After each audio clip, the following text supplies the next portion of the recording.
एक असे ठिकाण जिथे जहाजे आणि विमाने रहस्यमयरित्या गायब होतात, जिथे होका यंत्र काम करणे थांबवते. एक असे ठिकाण जिथे आतापर्यंत हजारो लोकांचा मृत्यू झाला आहे, पण यामागे खरे कारण काय आहे हे कोणालाही माहित नाही. काही जण म्हणतात की हे भूतांचे तळ आहे, तर काही जण म्हणतात की हे एलियनचे लपण्याचे ठिकाण आहे. पण आजपर्यंत कोणीही या रहस्यमय ठिकाणाचे रहस्य उकलण्यात यशस्वी झालेले नाही. या ठिकाणाचे नाव आहे बर्मुडा ट्रायंगल.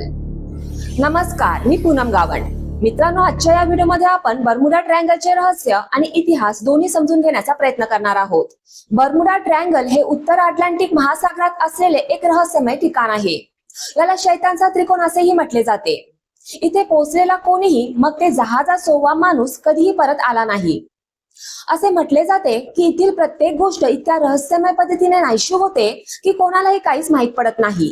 जो कोणी या त्रिकोणाच्या जवळ जाण्याचा प्रयत्न करतो तो कायमचा एक रहस्य बनतो. ही अत्यंत आश्चर्याची गोष्ट आहे की गेल्या 100 वर्षात सुमारे 75 विमाने आणि 100हून अधिक लहान मोठी जहाजे इथे रहस्यमयरित्या नाहीशी झाली आहेत आणि 1000हून अधिक लोकांचा मृत्यू झाला आहे. वास्तविक पाहता फ्लोरिडा, बर्मुडा आणि पोर्टारिका या 3 टोकांना जोडून एक जलमय त्रिकोण तयार झाला आहे. हा त्रिकोण किती मोठा आहे हे शोधणे कठीण असले तरी अंदाजानुसार बर्मुडा त्रिकोणाचे एकूण क्षेत्रफळ सुमारे 5 लाख चौरस किलोमीटर आहे. तुम्ही हे असे समजून घेऊ शकता की जर भारतातील राजस्थान, महाराष्ट्र आणि मध्य प्रदेश यांचे क्षेत्रफळ एकत्र केले तर तयार होणाऱ्या क्षेत्रफळा एवढे मोठे हे भयानक त्रिकोण आहे. किंवा तुम्ही असेही म्हणू शकता की ते यापेक्षाही खूपच मोठे आहे. बहुतेक अपघात या त्रिकोणाच्या दक्षिण भागात घडतात, जे बाहामास आणि फ्लोरिडाच्या जवळ आहे. बर्मुडा ट्रायंगल बद्दल एक खास गोष्ट ही पण आहे की त्रिकोण निश्चितपणे एका जागेवर स्थिर नाही. याचा प्रभाव त्रिकोण क्षेत्राच्या बाहेर पण अनुभवला जाऊ शकतो. जर आपण याचा इतिहास पाहिला तर सर्वप्रथम 1945 मध्ये अमेरिकी नौदलाची 5 टॉर्पिडो बॉम्बर विमाने फ्लोरिडाहून पूर्वेकडे उडाली. या मोहिमेला फ्लाइट 19 म्हटले जाते, ज्यात वैमानिकासह 14 कर्मचारी होते. सर्व काही सुरळीत चाललेले होते, पण अचानक त्यांच्या होका यंत्रात काही समस्या येऊ लागल्या आणि थोड्याच वेळात ते काम करेनासे झाले. आता सर्वात मोठी समस्या ही निर्माण झाली की त्यांना आपले नेमके स्थान शोधता येत नव्हते आणि त्याचबरोबर इतर कोणाशी संपर्क साधण्यात अडचण येत होती.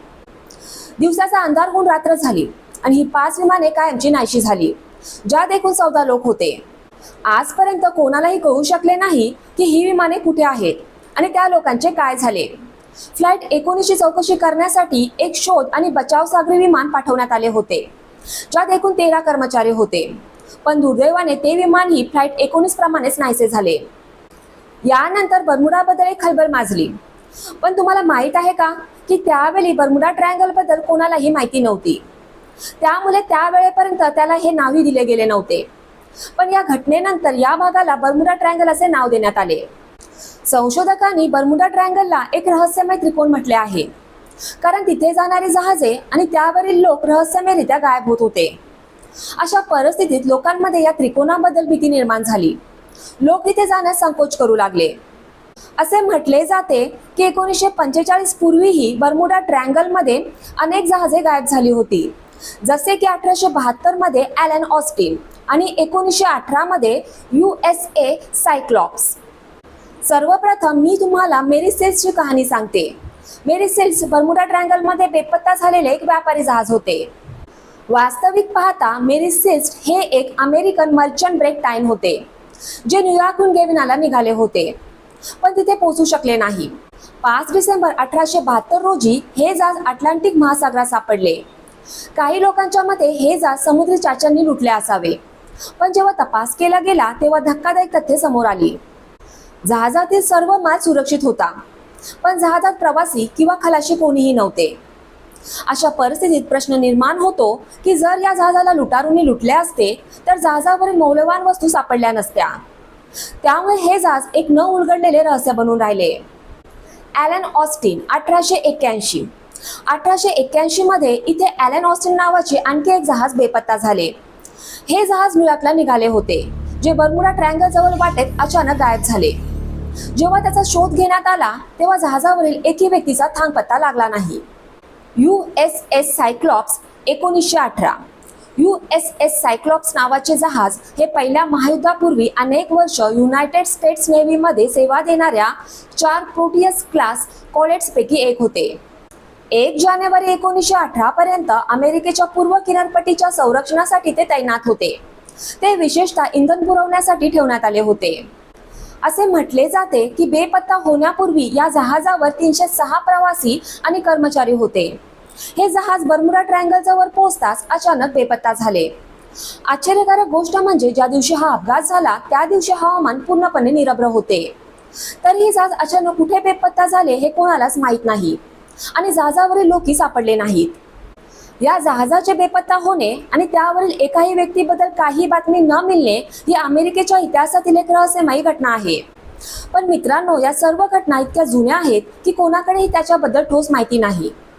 त्यामुळे त्यांना केवळ दंतकथा किंवा कथा म्हणून सोडून दिले जाते. पण तरीही बर्मुडा त्रिकोणाबद्दल एक कथा खूप प्रसिद्ध आहे. असे मानले जाते की क्रिस्टोफर कोलंबस हा बर्मुडा त्रिकोणाबद्दल माहिती देणारा पहिला व्यक्ती होता. कोलंबस हा बर्मुडा त्रिकोणाच्या संपर्कात आलेला पहिला व्यक्ती होता.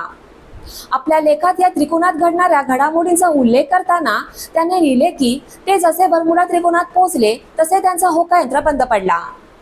यानंतर क्रिस्टोफर कोलंबसने आकाशात एक रहस्यमय आगीचा गोला पाहिला जो थेट समुद्रात पडला. काही लोकांचा दावा आहे की ते भोवरा तयार होतो, तर काही म्हणतात की हे सर्व परग्रहवासियांचे काम आहे. हा मार्ग परग्रहवासियांच्या तलाकडे जातो. तर काहींचा विश्वास आहे की समुद्राखाली एक मोठा समुद्री राक्षस आहे. येथे अद्भुत शक्ती अस्तित्वात आहे ज्यामुळे ते विचित्र घटना घडतात. दुसरीकडे शास्त्रज्ञांचा असा विश्वास आहे की या भागात भौतिकशास्त्राचे काही नियम बदलतात ज्यामुळे अशा प्रकारे अपघात घडतात. पण आश्चर्यकारक गोष्ट ही आहे की सर्व प्रकारचे संशोधन आणि तपासणी करूनही बेपत्ता झालेली विमाने का सापडली नाहीत. ती आकाशात गायब झाली की समुद्रात, याबाबत कोणताही निष्कर्ष काढता आला नाही. शक्यतो अपघातानंतर अवशेष सापडतात, पण इथे बेपत्ता झालेल्या जहाजांचे आणि विमानांचे अवशेषही सापडले नाहीत. ही खूपच विचित्र गोष्ट आहे. तथापि शास्त्रज्ञांनी हार मानली नाही आणि त्यांनी बर्मुडा ट्रायंगलवरील आपले संशोधन सुरू ठेवले. नवीन संशोधनानुसार अनियमित हवामान आणि पर्यावरणीय घटकांमुळे बर्मुडामध्ये अशा प्रकारच्या घटना घडू शकतात. बर्मुडा ट्रायंगलच्या आसपासच्या हवामानावर संशोधन करणाऱ्या शास्त्रज्ञांना असे आढळून आले आहे की या त्रिकोणावर ताशी 170 मैल वेगाने जोरदार वारे वाहतात. जेव्हा एखादे जहाज किंवा विमान या वाऱ्यात सापडते तेव्हा त्यांचा तोल जातो, ज्यामुळे अपघात होतात आणि जहाज आणि विमान बेपत्ता होतात. वादळे हे जहाज बेपत्ता होण्याचे दुसरे प्रमुख कारण आहे. संशोधनातून असे दिसून आले आहे की जास्तीत जास्त वादळे याच भागात येतात, ज्यामुळे जहाज बेपत्ता होण्याच्या घटना सामान्य झाल्या आहेत. शास्त्रज्ञ असेही म्हणतात की बर्मुडा त्रिकोणाची वस्तूंना स्वतःकडे खेचण्याची शक्ती ढगांच्या षटकोनी आकारामुळे येते. हे ढग एअर बॉम्ब तयार करतात, म्हणजेच ते हवेत बॉम्बस्फोटासारखी शक्ती निर्माण करतात. अशा प्रकारे जेव्हा ढग आणि जोरदार वारे एकत्र येऊन जहाजांवर आदळतात तेव्हा ते त्यांना समुद्राच्या तलाशी खेचून नेतात. एका तज्ञाचा दावा आहे की खडक या रहस्याचे स्पष्टीकरण देऊ शकतात. चॅनल 5च्या secret of the Bermuda triangle या माहितीपटात निक हँचिंग नावाच्या खनिज तज्ञाने म्हटले आहे की बर्मुडा मूल्यात एक सागरी पर्वत आहे. हा एक पाण्याखाली ज्वालामुखी आहे जो 30 दशलक्ष वर्षापासून सक्रिय आहे. पण आता तो नष्ट झाला असून फक्त ज्वालामुखीचे शिखर शिल्लक आहेत. आमच्याकडे त्याचे नमुने आहेत ज्यात मॅग्नेटाइट आहे. हा पृथ्वीवरील नैसर्गिकरित्या आढळणारा सर्वात जास्त चुंबकीय पदार्थ आहे. हचिंग्सनी पुढे स्पष्ट केले की आम्ही तिथे सापडलेल्या खडकांच्या तुकड्यांचा आणि होकायंत्राचा वापर करून एक प्रयोग केला. जेव्हा खडकांचे तुकडे सपाट पृष्ठभागावर ठेवले आणि होकायंत्र फिरवले तेव्हा त्याची सुई खूप वेगाने फिरू लागली. असे घडले कारण त्या खडकांमध्ये मॅग्नेटाइट होते. हचिंग्स म्हणतात की तुम्ही प्राचीन खलाशांनी बर्मुडा ओलांडल्याची कल्पना करू शकता. शिवाय राष्ट्रीय सागरी आणि वातावरणीय प्रशासनाचे म्हणणे आहे की समुद्राच्या इतर कोणत्याही मोठ्या वर्दळीच्या भागापेक्षा बर्मुडा ट्रायंगलमध्ये रहस्यमयरित्या गायब होण्याच्या घटना अधिक वारंवार घडतात याचा कोणताही पुरावा नाही. याचा अर्थ असा की बर्मुडा ट्रायंगलमध्ये विमाने आणि जहाजे गायब होतात याचा कोणताही ठाम पुरावा नाही. बर्मुडामध्ये दिसणाऱ्या रहस्यमय घडामोडी इतर सागरी भागांमध्येही दिसतात. फरक फक्त एवढाच आहे की आपण त्यांच्यावर फारसे लक्ष केंद्रित केलेले नाही. यासोबतच असाही युक्तिवाद केला गेला आहे की बर्मुडा त्रिकोणी भाग अत्यंत वर्दळीचा आहे. येथे जहाजे आणि विमानांची मोठी वर्दळ असते, त्यामुळे ते अपघात होण्याची शक्यता वाढते. एकंदरीत बर्मुडा त्रिकोणाच्या रहस्याचे वास्तव हे आहे की या सर्व रहस्यांचा बर्मुडाशी काहीही संबंध नाही. बर्मुडा त्रिकोणाबद्दलची साधी गोष्ट ही आहे की ते जोरदार वारे वाहतात, मोठी वादळे येतात आणि प्रचंड वाहतुकीमुळे अशा घटना इथे सामान्य आहेत. मित्रांनो, मी आशा करते की माझा हा आजचा व्हिडिओ तुम्हाला खूप आवडला असेल. आणि जर तुम्हाला माझा हा आजचा व्हिडिओ खूप आवडला असेल तर प्लीज मला कमेंट बॉक्समध्ये कमेंट करून नक्की सांगा. माझा व्हिडिओ तुमच्या फ्रेंड सोबत, रिलेटिव्ह सोबत शेअर करा आणि जाता जाता माझ्या चॅनलला सबस्क्राईब करायला आणि माझ्या व्हिडिओला लाईक करायला विसरू नका. थँक्यू. बाय.